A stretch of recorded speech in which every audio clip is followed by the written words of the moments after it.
शुरू में सिर्फ एक लफ्ज था, एक शब्द, एक वर्ड। इसी एक शब्द ने इंसान को जानवर से अलग कर उसे असली इंसान बनाया।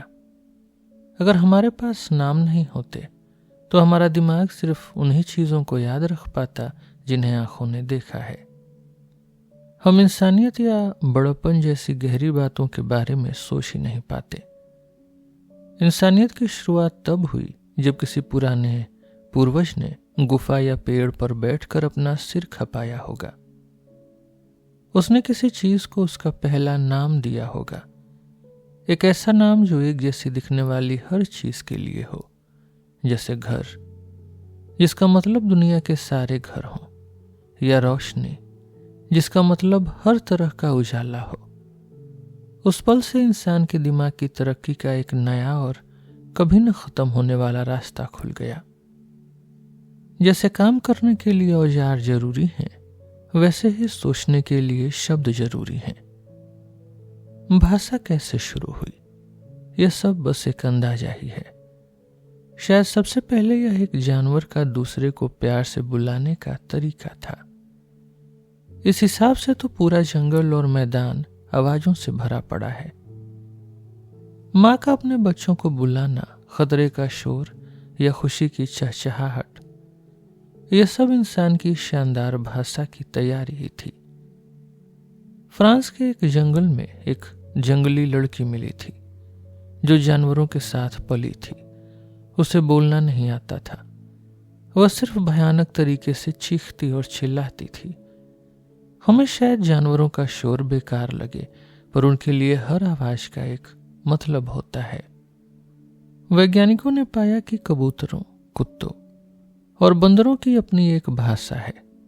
बंदर तो कम से कम 20 अलग अलग आवाजों और इशारों में घंटों गपशप कर सकते हैं।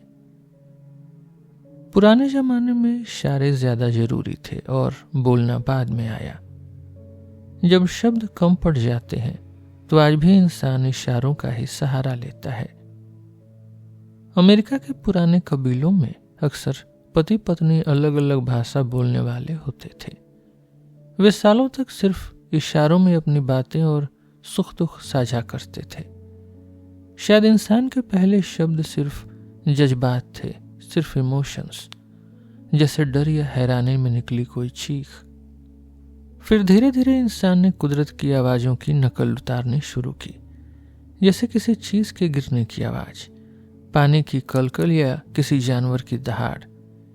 इन्हीं छोटी छोटी आवाजों से हर भाषा की जड़ें बनी। पुराने कबीलों की भाषा आसान नहीं होती थी, वह बहुत उलझी हुई भी हो सकती थी। लेकिन उनके पास हर छोटी चीज के लिए अलग नाम था। जैसे उनके पास कुत्ते की पूंछ और गाय की पूंछ के लिए अलग शब्द थे, पर सिर्फ पूंछ कहने के लिए कोई एक शब्द नहीं था। वे घास पेड़ों के नाम तो जानते थे, पर पेड़ शब्द उनके पास नहीं था। हजारों साल लग गए जब इंसान ने डर, प्यार, आत्मा, वक्त या होश जैसे बड़े और गहरे शब्दों को समझा। जैसे जैसे इंसान की सोच गहरी हुई, ये शब्द भी बढ़ते गए। यही शब्द हमारी सभ्यता यानी हमारी सिविलाइजेशन की असली पहचान बने। इंसानों को लगा कि शब्द भगवान का दिया हुआ कोई जादुई तोहफा है।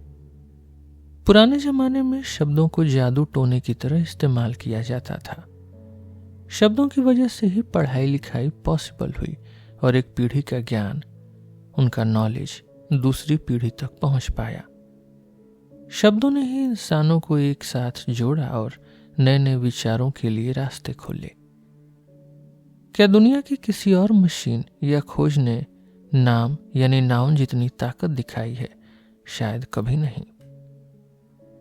बोलने की ताकत ने इंसान को जो सबसे बड़ा तोहफा दिया वो था पढ़ाई लिखाई, एजुकेशन। सभ्यता यानी सिविलाइजेशन असल में पुराने हुनर, अकल और तौर तरीकों का एक खजाना है। इंसान जैसे जैसे बड़ा होता है वो इसी खजाने से अपने दिमाग की खुराक पाता है। अगर हर नई पीढ़ी अपने पुरखों की इस विरासत को, इस हेरिटेज को दोबारा हासिल न करे तो यह सभ्यता एक झटके में दम तोड़ देगी। यह पढ़ाई ही है जो सभ्यता को जिंदा रखती है। पुराने जमाने के लोगों की पढ़ाई बहुत सीधी सादी थी। उनके लिए पढ़ाई का मतलब था काम सीखना और अपने चरित्र को, अपने कैरेक्टर को मजबूत बनाना। यह उस्ताद और चेले जैसा रिश्ता था, जहां बच्चा बड़ों को देखकर जिंदगी के गुण सीखता था। इस सीधे तरीके से बच्चा बहुत जल्दी बड़ा और समझदार हो जाता था। वो माही कबीले का 10 साल का लड़का अपने बाप के लगभग सारे हुनर सीख चुका होता था और अपनी जिंदगी के लिए तैयार रहता था। नाइजीरिया में तो 6 या 8 साल के बच्चे अपने माँ बाप का घर छोड़ देते थे, अपनी झोपड़ी खुद बनाते थे और शिकार या मछली पकड़कर अपना पेट खुद पालते थे। अक्सर यह पढ़ाई जवानी शुरू होते ही खत्म हो जाती थी। इसका नतीजा यह होता था कि बच्चा 12 साल में मर्द बन जाता और 25 साल की उम्र तक आते आते बूढ़ा हो जाता। इसका मतलब यह नहीं कि वो बच्चा था, बल्कि इसका मतलब यह कि उसे आज के बच्चों की तरह सीखने का लंबा और सुरक्षित समय नहीं मिलता था। उस पुराने जमाने में दुनिया आज की तरह तेजी से नहीं बदलती थी। वहां तेज दिमाग से ज्यादा हिम्मत की जरूरत थी। पुराने जमाने का बाप अपने बेटे को किताबी कीड़ा नहीं, बल्कि एक असली मर्द, एक मैन बनाना चाहता था। इसलिए कबीले का हिस्सा बनने के लिए बच्चों को बहुत ही कठिन और डरावने टेस्ट देने पड़ते थे। ये टेस्ट, ये इम्तिहान इसलिए थे ताकि लड़के जंग की मुश्किलों और शादी की जिम्मेदारियों के लिए तैयार हो सकें। कुछ कबीलों में तो ये इम्तिहान इतने खौफनाक थे कि उन्हें देखा या बताया भी नहीं जा सकता। उदाहरण के लिए, काफिर कबीले में लड़कों से दिन भर भारी काम कराया जाता और रात भर उन्हें सोने नहीं दिया जाता था। उन्हें तब तक बेरहमी से पीटा जाता जब तक कि उनका खून निकल आए। कई लड़के तो इस दौरान मर भी जाते थे, लेकिन बड़े लोग इसे कुदरत का नियम मानकर भुला देते थे। शादी से पहले लड़की भी यह देखती थी कि उसका होने वाला पति दर्द सह सकता है या नहीं। कांगो के कई कबीलों में अगर लड़का दर्द से कराह उठता या रो पड़ता तो उसकी मंगेतर उसे ठुकरा देती थी। उसका कहना होता था कि उसे पति के रूप में कोई लड़की नहीं चाहिए। पुराने जमाने की इस पढ़ाई में लिखने का कोई काम नहीं था। कबीले के लोग यह देखकर दंग रह जाते थे कि गोरे लोग कागज पर काले निशान बनाकर एक दूसरे को अपनी बात कैसे समझा देते हैं। कई कबीलों ने तो हजारों सालों तक पढ़े लिखे लोगों के साथ रहने के बाद भी कभी लिखना नहीं सीखा। जो कबीले दुनिया से दूर अकेले रहते थे, उन्हें लिखने की जरूरत महसूस ही नहीं हुई। उनकी याददाश्त, उनकी मेमोरी बहुत तेज थी, क्योंकि उन्हें लिखने का सहारा नहीं था। वे अपनी कहानियों और इतिहास को बोल बोल कर ही अपनी अगली पीढ़ी तक पहुंचाते थे। शायद इसी तरह बोल बोल कर सुनाई जाने वाली कहानियों से ही साहित्य यानी लिटरेचर की शुरुआत हुई। जब पहली बार लिखने का तरीका खोजा गया तो लोगों ने इसका विरोध भी किया। इजिप्ट की एक पुरानी कहानी के अनुसार जब वहां के राजा को लिखने की कला के बारे में बताया गया तो राजा ने इसे सभ्यता का दुश्मन कहा। राजा का मानना था कि इससे लोग मेहनत करना छोड़ देंगे और उनकी याद रखने की ताकत, उनकी मेमोरी खत्म हो जाएगी। हम सिर्फ अंदाजा लगा सकते हैं कि लिखने की शुरुआत कैसे हुई होगी। शायद यह मिट्टी के बर्तनों पर अपनी पहचान के निशान बनाने से शुरू हुई। जब कबीलों के बीच लेन देन बढ़ा तो उन्हें हिसाब किताब रखने के लिए निशानों की जरूरत पड़ी। शुरू में गिनती के लिए उंगलियों जैसे निशान बनाए जाते थे। रोमन नंबर में वी का मतलब एक खुला हुआ हाथ था और एक्स का मतलब 2 हाथों को जोड़ना था। शुरुआत में लिखना एक तरह की चित्रकारी ही थी। जैसे इंसान इशारों से बात समझाता था, वैसे ही वो तस्वीरें बनाकर अपनी बात दूसरों तक पहुंचाता था।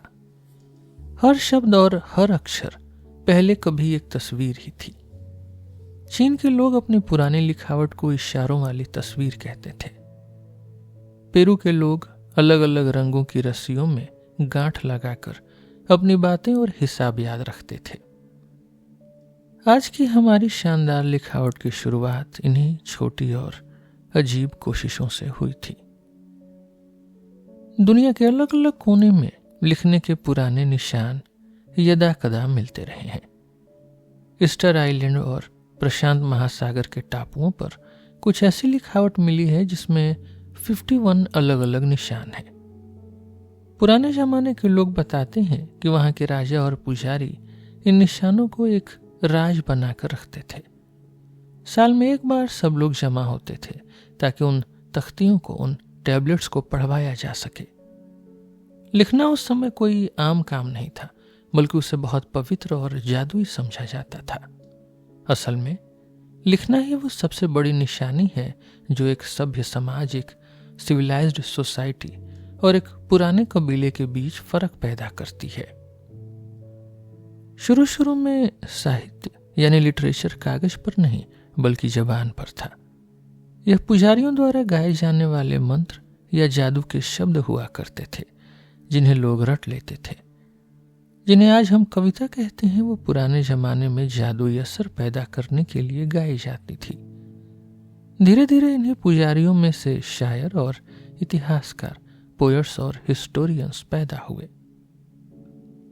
शायर का काम था राजा की तारीफ करना और गुजरे हुए शूरवीरों की कहानियां सुनाकर सैनिकों में जोश भरना।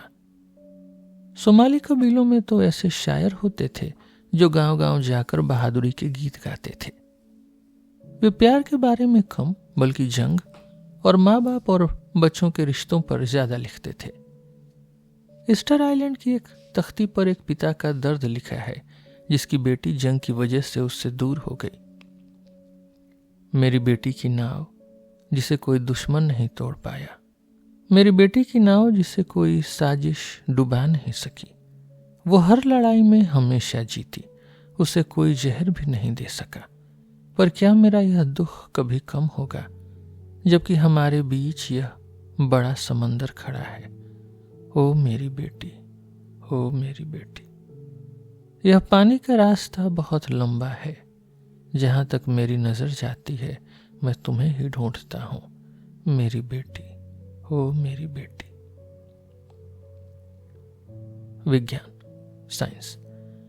विद्वानों का मानना है कि विज्ञान की शुरुआत भी पुजारियों से ही हुई। उन्होंने आसमान के तारों को देखना शुरू किया ताकि वे त्योहारों का सही समय जान सकें। शायद विज्ञान की शुरुआत खेती बाड़ी के साथ हुई। जमीन को नापने की जरूरत से ज्योमेट्री बनी, फसलों के हिसाब से कैलेंडर बना और व्यापार की वजह से गणित पैदा हुआ। गिनती करना इंसान की सबसे पुरानी बोलियों में से एक है। कुछ कबीले तो सिर्फ 2 तक ही गिन पाते थे, 1, 2 और फिर बहुत सारे। उनके लिए 3 या 4 का कोई मतलब नहीं था। कुछ लोग 3 को 2, 1 और 4 को 2-2 कहते थे। इंसान ने अपनी उंगलियों से गिनना सीखा, इसलिए आज 10 का तरीका यानी डेसिमल सिस्टम पूरी दुनिया में मशहूर है। जब इंसान 12 की गिनती तक पहुंचा तो उसे यह नंबर बहुत पसंद आया क्योंकि इसे आसानी से बांटा जा सकता था।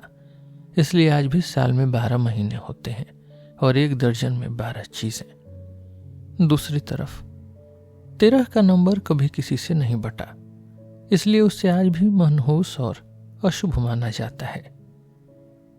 इंसान ने अपने शरीर के अंगों को भी नापने का जरिया बनाया, जैसे अंगूठा इंच, हाथ स्पैन, कोहनी क्यूबिट और पैर फुट।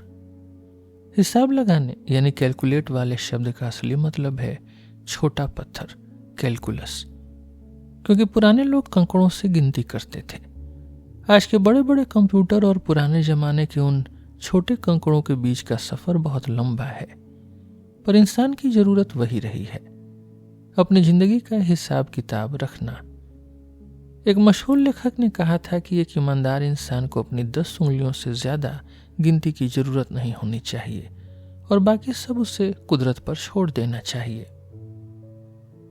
तारों और आसमान की चीजों को देखकर समय को नापना ही शायद सितारों की पढ़ाई यानी एस्ट्रोनॉमी की शुरुआत थी। यहां तक कि महीना, मंथ शब्द भी चांद से ही निकला है। इंसानों ने साल गिनने से बहुत पहले चांद की चाल से समय को नापना सीखा था। सूरज की अहमियत तो बहुत बाद में समझ आई। आज भी हम कुछ बड़े त्योहार चांद की शक्ल देखकर ही तय करते हैं, लेकिन पुराने लोग आसमान का इस्तेमाल समय देखने से ज्यादा अपना भविष्य जानने के लिए करते थे। सितारों का हमारे नसीब पर क्या असर पड़ता है, इसे लेकर हजारों साल पहले भी बहुत अंधविश्वास थे और आज भी हैं। शायद ये अंधविश्वास नहीं, बल्कि सच को देखने का एक अलग नजरिया है। पुराना इंसान किताबी फिजिक्स नहीं जानता था, लेकिन उसे तीर चलाना और शिकार करना बखूबी आता था। उसके पास केमिस्ट्री का कोई ज्ञान नहीं था, पर वो एक नज़र में पहचान लेता था कि कौन सा पौधा जहर है और कौन सा खाना। शायद दुनिया की पहली डॉक्टर औरतें थीं। वे न सिर्फ बीमारों की देखभाल करती थी, बल्कि मिट्टी और जड़ी बूटियों के बारे में उन्हें मर्दों से ज्यादा जानकारी थी। जब तक बीमारी बहुत भयानक न हो जाए, औरतें ही घर घर में इलाज करती थी। जब उनके हाथ से बात निकल जाती, तब जाकर लोग जादू टोना करने वाले ओझा के पास जाते थे। हैरानी की बात है कि पुराने डॉक्टर अपनी अजीब सोच के बावजूद लोगों को ठीक कर देते थे। उन सादे लोगों के लिए बीमारी का मतलब था किसी बाहरी ताकत या बुरी आत्मा का साया। यह सोच आज की कीटाणु, आज के जर्म्स वाली सोच से बहुत अलग नहीं है। वे जादू के मंत्रों से बुरी आत्मा को खुश करने या उसे डराकर भगाने की कोशिश करते थे। वे डरावने मुखौटे पहनते, जानवरों की खाल ओढ़ते, जोर जोर से चिल्लाते और शोर मचाकर भूत भगाने का नाटक करते थे। एक पुरानी कहावत है कि कुदरत बीमारी ठीक करती है, जबकि दवा सिर्फ मरीज का दिल बहलाती है। जड़ी बूटियों के साथ साथ पुराने इंसान के पास अफीम और कोका जैसी चीजें भी थीं, जो दर्द को कम करती थी। आज के ऑपरेशनों में जो सुन्न करने वाली दवाएं दी जाती हैं, उनका आइडिया इन्हीं पुराने तरीकों से आया है। पुराने जमाने के लोग हड्डी जोड़ना और जख्मों को भरना अच्छी तरह जानते थे। वे मछली के दांत और तेज पत्थरों से सर्जरी भी कर लेते थे। सबसे हैरान करने वाली बात यह है कि वे सिर का ऑपरेशन भी करते थे। पुराने पेरू के कबीलों में यह ऑपरेशन 10 में से 9 बार कामयाब रहता था, जबकि साल 1786 में पेरिस के सबसे बड़े अस्पताल में ऐसा ऑपरेशन करवाने वाला हर मरीज मर जाता था। हम पुराने लोगों की नादानी पर हंसते तो हैं, पर आज खुद भी महंगे इलाजों के लिए लाइन में लगते हैं। एक मशहूर डॉक्टर ने लिखा है, इंसान अपनी जान बचाने के लिए कुछ भी कर सकता है। वो खुद को पानी में डुबवाने, जहरीली गैसों के बीच रहने, सुइयों से चुभने और गर्म लोहे से खुद को दगवाने के लिए भी तैयार रहता है। वो कड़वी से कड़वी चीजें निगल लेता है और इन सब मुसीबतों के लिए पैसे भी ऐसे देता है जैसे यह कोई बहुत बड़े सम्मान की बात हो। कला, आर्ट। कला के 50,000 साल बाद भी इंसान आज तक इस बात पर बहस कर रहा है कि खूबसूरती क्या है, हम इसे क्यों पसंद करते हैं और हम इसे बनाने की कोशिश क्यों करते हैं। अगर हम सीधे शब्दों में कहें तो खूबसूरती बस वो चीज है जो देखने वाले को खुशी दे। असल में कोई चीज पहले से खूबसूरत नहीं होती, बल्कि वो हमें अच्छी लगती है, इसलिए हम उसे खूबसूरत कहते हैं। भूखे इंसान के लिए रोटी ही सबसे खूबसूरत चीज है। उसके लिए किसी सुंदर चेहरे का कोई मतलब नहीं। अक्सर हमें अपना खुद का शरीर सबसे ज्यादा पसंद होता है, और कला की शुरुआत भी अपने ही शरीर को सजाने से हुई। इसके अलावा इंसान को अपना जीवन साथी खूबसूरत लगता है, और फिर उसे वो हर चीज अच्छी लगने लगती है जो उसके साथी से जुड़ी हो, चाहे वो उसके कपड़े हों, उसके जेवर हों या उसके चलने का अंदाज। कला का मतलब है खूबसूरती बनाना, यह अपने मन की बात या जज्बात को एक सुंदर रूप में दुनिया के सामने रखना है। यह हमें वैसे ही खुशी देती है जैसे एक प्रेमी को अपनी प्रेमिका से मिलती है। कभी कभी हमें कोई चीज इसलिए अच्छी लगती है क्योंकि उसमें एक ताल होती है, एक रिदम, जैसे हमारी सांसों का चलना या दिल का धड़कना। कभी हमें रंगों की चमक अच्छी लगती है तो कभी किसी चीज का कुदरत के जैसे हूबहू दिखना हमें भा जाता है। इसी खुशी की चाहत से गाना बजाना, नाच, पेंटिंग, मूर्तियां और शानदार इमारतें पैदा हुई। यहाँ तक कि सोच विचार यानी फिलॉसफी भी एक कला ही है जो जिंदगी की उलझनों को एक सुंदर रूप देने की कोशिश करती है। पुराने कबीलों के समाज में खूबसूरती की समझ आज से बहुत अलग थी।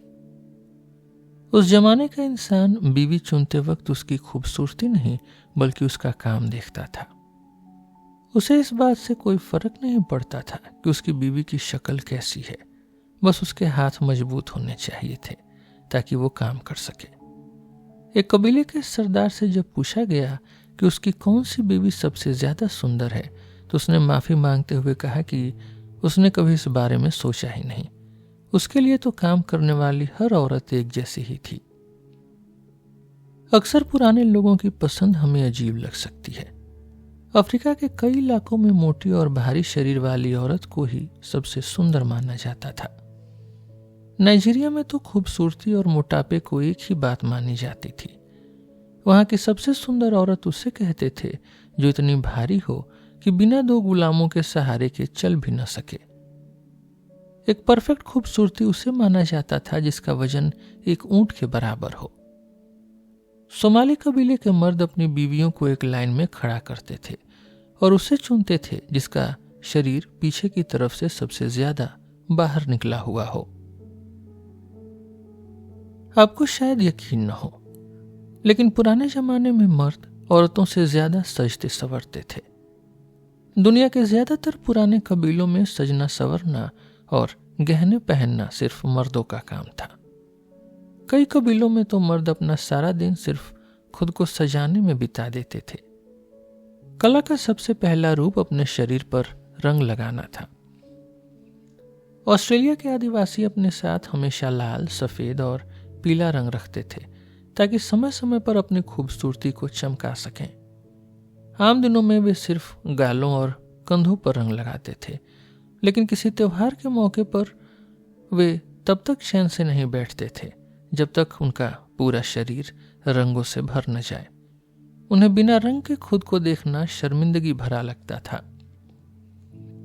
कुछ कबीलों में सिर्फ मर्दों को शरीर पर रंग लगाने का हक था, तो कुछ में शादीशुदा औरतों को गर्दन पर रंग लगाना मना था।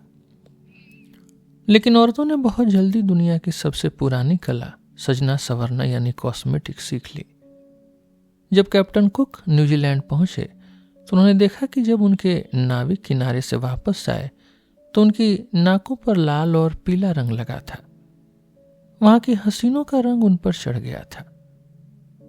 अफ्रीका की कुछ औरतें तो सजने संवरने में दिन के कई घंटे बिताती थी। वे रात भर मेहंदी के पत्तों में हाथ पैर लपेटकर उन्हें जामुनी कर लेती थी। वे अपने दांतों को नीले और बैंगनी रंगों से रंगती थी, बालों में नील लगाती थी और पलकों पर सुरमा चढ़ाती थी। उनके श्रृंगारदान में बाल निकालने वाली चिमटी, सुई जैसे हेयर पिन और तरह तरह के बटन और घंटियां होती थी।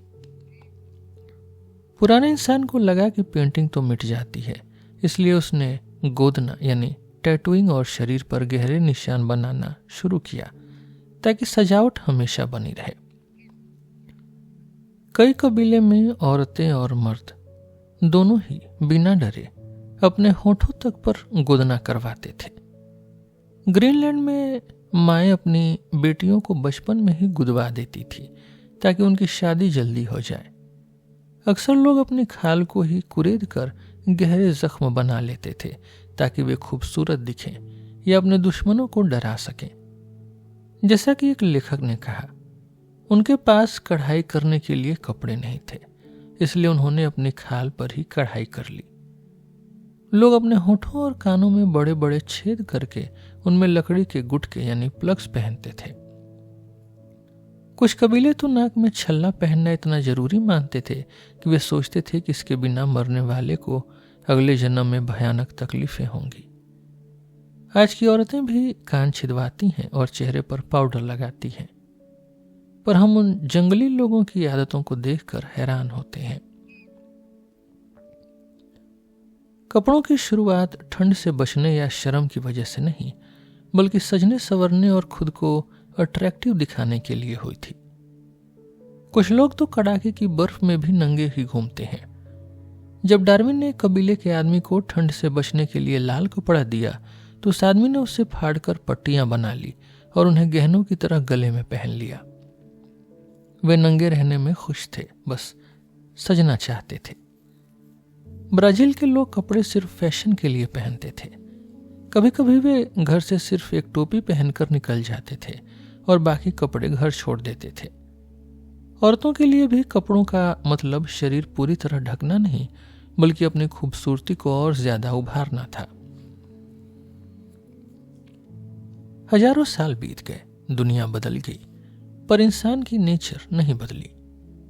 शुरू से ही मर्द और औरत दोनों को कपड़ों से ज्यादा गहने पसंद थे। पुराने जमाने में व्यापार भी जरूरत की चीजों का नहीं, बल्कि सजने के सामान का होता था। 20,000 साल पुरानी कब्रों में भी दांतों और सीपियों के हार मिले हैं। कुछ कबीलों की औरतें तो इतनी भारी गहने पहनती थी कि उनका वजन कई किलो होता था। कांगो की एक रानी ने 20 पाउंड का पीतल का हार पहना था, जिसकी वजह से उसे बार बार आराम करने के लिए लेटना पड़ता था। गरीब औरतें जिनके पास हल्के गहने होते थे, वे भी अमीर औरतों की तरह बोझ उठाकर चलने की नकल करती थी, ताकि लोगों को लगे कि उन्होंने भी बहुत वजनदार और महंगे जेवर पहने हैं। कला की सबसे पहली शुरुआत वहीं से हुई जहां से एक जानवर अपने साथी को लुभाने के लिए अपने रंग और पंख दिखाता है, यानी अपने शरीर को सजाने और उसे सुंदर बनाने की चाहत। और जैसे खुद से प्यार और अपनों से प्यार धीरे धीरे पूरी नेचर के लिए बढ़ जाता है, वैसे ही सजाने की यह कला शरीर से निकलकर बाहरी दुनिया तक पहुंच गई। इंसान अपने मन की बात को रंगों और आकारों के जरिए दिखाना चाहता था। असल में कला तब शुरू हुई जब इंसान ने अपने आसपास की चीजों को सुंदर बनाना शुरू किया। शायद इसकी पहली मिसाल मिट्टी के बर्तन थे। पहिया तो बहुत बाद में आया, लेकिन उससे पहले भी पुराने जमाने के लोगों ने, खासकर औरतों ने, मिट्टी, पानी और अपनी उंगलियों के जादू से कमाल की कलाकारी दिखाई। उन्होंने मिट्टी को इतना सही आकार दिया कि आज भी हम उसे देखकर दंग रह जाते हैं। जब बर्तन बनाने वाले ने उस पर रंगों से डिजाइन बनाना शुरू किया तो पेंटिंग की कला पैदा हुई। उस समय पेंटिंग कोई अलग चीज नहीं थी, बल्कि बर्तनों या मूर्तियों को सजाने का एक तरीका था। लोग मिट्टी और तेल को मिलाकर रंग बनाते थे और उनसे अपने हथियारों, बर्तनों और घरों को सजाते थे। शिकार करने वाले कबीलों ने अपनी गुफाओं की दीवारों पर उन जानवरों की तस्वीरें बनाई जिनका वे शिकार करते थे। पेंटिंग की तरह मूर्ति बनाने की कला भी मिट्टी के बर्तनों से ही निकली। बनाने वाले ने देखा कि वह मिट्टी से सिर्फ जरूरत का सामान ही नहीं, बल्कि जानवरों और इंसानों जैसी दिखने वाली चीजें भी बना सकता है। उसने हड्डियों और पत्थरों को तराश कर छोटी छोटी मूर्तियां बनाई। फिर धीरे धीरे इंसान ने अपनी झोपड़ी या अपने किसी पूर्वज की कब्र पर कोई चेहरा या सिर तराशना शुरू किया। इसी तरह कब्रों को सजाते सजाते मूर्ति बनाने की कला एक महान काम बन गई। ईस्टर आइलैंड की वे विशाल पत्थर की मूर्तियां जो 60 फीट तक ऊंची थी, इसी का एक नमूना है। इमारत बनाने की कला यानी आर्किटेक्चर तब शुरू हुई जब पहली बार किसी ने घर बनाते समय सिर्फ उसकी जरूरत नहीं, बल्कि उसकी सुंदरता के बारे में भी सोचा। हैरानी की बात यह है कि इंसान ने अपने रहने के घरों से ज्यादा अपनी कब्रों को सुंदर बनाने पर ध्यान दिया। पुराने लोगों के लिए मरे हुए लोग जिंदा लोगों से ज्यादा ताकतवर थे। इसके अलावा जिंदा लोग तो यहाँ वहां घूमते रहते थे, पर मरे हुए लोग एक ही जगह रहते थे, इसलिए उनके लिए पक्के और सुंदर घर यानी मंदिर और कब्रें बनाई गईं। इंसान ने शायद बोलना सीखने से पहले ही गाना और नाचना शुरू कर दिया था। पुराने इंसान के लिए नाच से बड़ी कोई कला नहीं थी। उसने इसे इतना बेहतर बनाया कि आज की सभ्यता भी उसका मुकाबला नहीं कर सकती। कबीलों के बड़े त्योहार, जंग की शुरुआत और धर्म के सारे काम नाच गाकर ही किए जाते थे। उनके लिए नाचना सिर्फ खेल नहीं था, बल्कि अपनी बात भगवान तक पहुंचाने का एक तरीका था। नाच की इसी ताल से, इसी रिदम से संगीत यानी म्यूजिक और इंस्ट्रूमेंट्स यानी वाद्य यंत्र पैदा हुए। नाच में जोश भरने के लिए इंसान ने सींग, खाल, बांस और लकड़ी से तरह तरह के बाजे बनाए। धनुष की खिंची हुई डोरी से ही आगे चलकर वीणा और आज के गिटार जैसे साज बने। कबीलों में पेशेवर गायक और नाचने वाले पैदा हुए, जिन्होंने संगीत की दुनिया की नींव रखी। जब नाच में नकल जुड़ गई, मिमिक्री, तो नाटक यानी ड्रामा का जन्म हुआ। पुराने कबीले नाचते हुए जानवरों की नकल करते या पुरानी कहानियों को इशारों में बताते थे। ऑस्ट्रेलिया के कुछ कबीले मौत और दोबारा जिंदा होने का नाटक करते थे। डांस करने वाले धीरे धीरे जमीन पर गिर जाते और मरने का नाटक करते। फिर अपने लीडर के इशारे पर वे अचानक उठकर जीत का गाना गाते हुए नाचने लगते। इस तरह हजारों सालों के सफर के बाद नाटक की महान कला हमारे सामने आई। इस तरह सभ्यता यानी सिविलाइजेशन से पहले के उन लोगों ने हमारे लिए वो नींव तैयार की जिस पर आज हम खड़े हैं। उन्होंने हमें शिकार, खेती बाड़ी, व्यापार, घर बनाना और लेन देन सिखाया। उन्होंने ही परिवार, समाज, कानून और इंसाफ के शुरुआती नियम बनाए। उन्होंने बच्चों को पालने के तरीके और अच्छे बुरे की पहचान सिखाई। उन्होंने हमें भाषा दी, दवाइयां दी और विज्ञान और कला की शुरुआत की। कुल मिलाकर यह एक ऐसी कहानी है जहां बिखरी हुई चीजों से एक सुंदर ऑर्डर, एक सुंदर व्यवस्था बनी। उन हजारों सालों के संघर्ष और एक्सपेरिमेंट्स के बिना आज की सभ्यता पॉसिबल ही नहीं होती। हम आज जो भी हैं उन पुराने जंगली पूर्वजों की मेहनत की वजह से ही हैं। जैसे एक अमीर बच्चा अपने अनपढ़ बाप दादा की उम्र भर की कमाई का फायदा उठाता है, वैसे ही हम भी उन पूर्वजों की विरासत के वारिस हैं।